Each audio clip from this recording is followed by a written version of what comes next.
between Professor Gandhi and the mission and wisdom of ahimsa.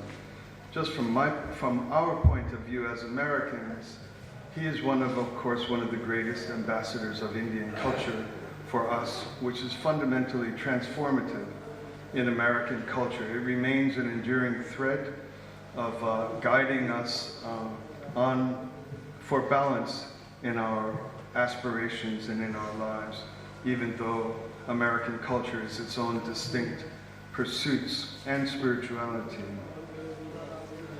The other thing that any American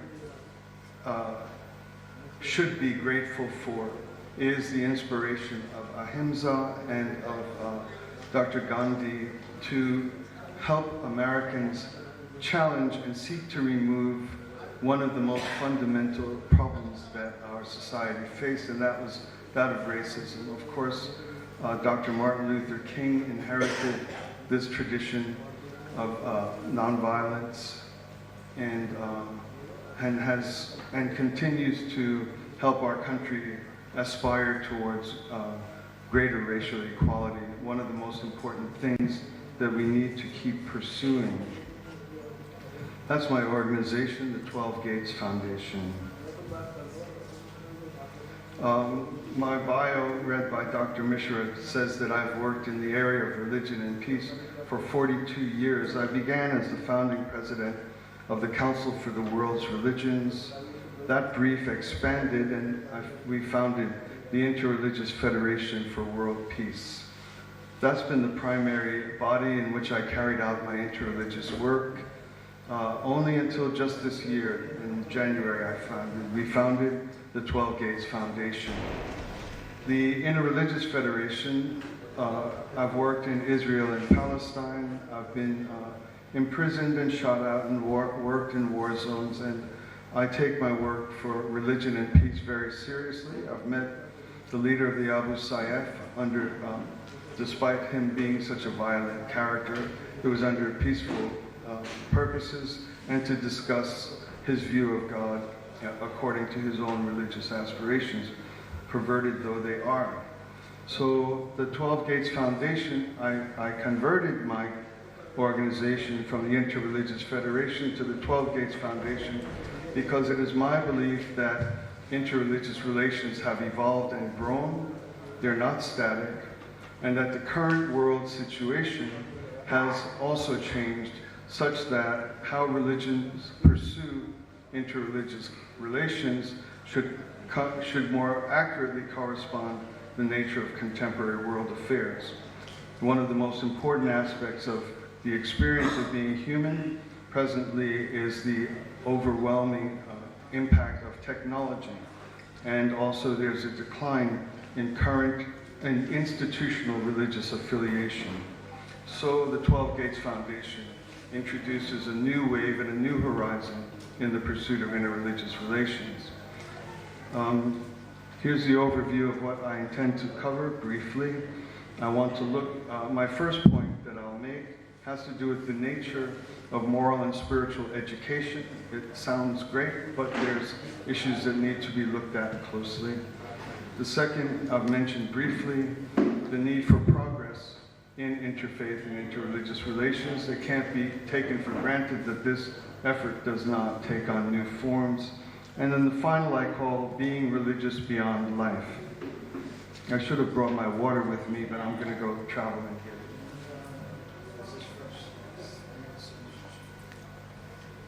it. Since Dr. Mishra is such a strong taskmaster, it's good that I didn't have to walk that far. Okay, and rightly he should be. Okay. The history of interreligious affairs and interreligious relations has progressed from, it was assumed, and it was perfectly normal and perfectly right to find the other religions simply wrong and to be conquered and to be overcome. And so that the wisdom and the greatness and the wonder of my own tradition should certainly prevail and take over everybody for their own sake. That evolved and changed in our own lifetime until people introduced the radical point of view that we should tolerate one another. That endured for a long time as a mind that was admired and that was unusual and that was greater than the way most people were, until someone pointed out that tolerating is a relatively obsequious way to look at other people, that I tolerate you.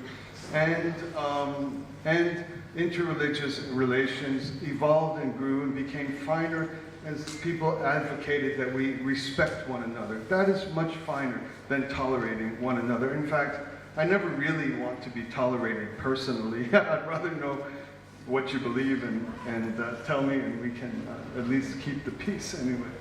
So, but respect has an aspect of remaining apart, and this is what I hope to challenge with the 12 Gates Foundation. I'll show you why mere respect, or I'll offer thoughts on why mere respect is not the final destination for interreligious affairs by moving into our very issue itself. We're here as committed activists in the arena of seeking nonviolence. Now, there are spiritualities in the world with people every bit as passionate and as devoted in our desire to be one with God that do not regard nonviolence as a preeminent virtue in their systems.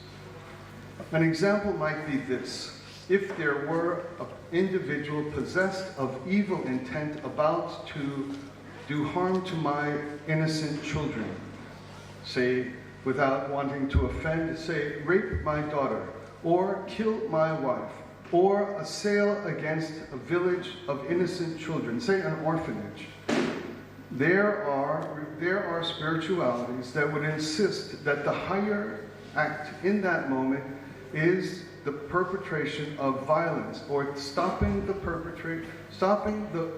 assailant against innocence by any means necessary. So here you have, we can't presume that someone is on a deeply devoted religious path who is not devoted purely to nonviolence as a preeminent virtue in their way of life, and say that they're not religious or don't understand or unenlightened or somehow not as good as me. It's a situation that's arguable. A mad and possessed individual is about to assail and do harm to a village of innocent young ladies, innocent young girls, or the members of my own family. And there are spiritualities that would insist that nonviolence or absence of action in the face of such a situation is actually a harmful thing to do, is actually an inferior act. So here we have a situation in which people of goodwill need to find ways to be seriously engaged with one another. It is not proper to assume that either merely is wrong, or you have your beliefs. I've evolved past tolerating you. I'll respect you and move on. This is not sufficient when dealing with matters of ultimate importance, such as nonviolence. What's needed is a genuine and sincere and enduring conversation until we can understand one another more deeply, until we can start to forge designs and plans that are genuinely acceptable to both of us. The idea that I simply respect you, you have your beliefs, I have mine, I believe can be in a certain way a form of harm itself. It can be a form of being disingenuous. It's a form of disrespect in a certain way, pretending that I like you, and walking away and just thinking they have wrong views. And so now to move quickly, I don't even know how much time I have anymore, but to move quickly to the issue of trying to establish a program for nonviolence. Supposing you were a minority tradition in a town, say if you were a Jain in Texas, And your kids were going to school. Of course, you want them to do well. You want them to go to the university. And in their school, lo and behold, the school decides to hold 1 hour a day of moral and spiritual education. How wonderful is that in a secular society like America?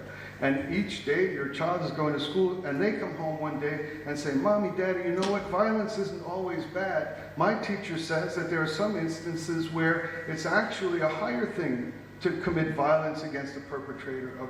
You have a difficult problem at home. So what I mean to say with this is that the mission of interreligious relations must evolve into something more serious, more engaged, and I offer the metaphor of marriage. There are no two things more different than a man and a woman. There may be, but the man and woman is pretty high in competing in differences.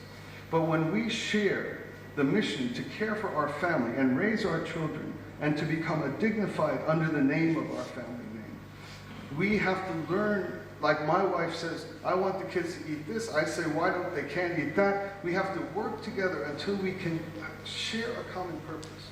And I'll say, oh, now I understand why is it that you wanted to be like that with the children. I have to learn. And so if we meet a non-violent or someone whose spirituality says violence, if we talk together long enough, we can stand in a space without abandoning our distinct individuality, our distinct commitments to be common in our pursuit of shared designs and purposes. Because, and so this is just, and this falls under the category which I called, there's no such thing as moral and spiritual education as a generic thing. There is only particular moral and spiritual education.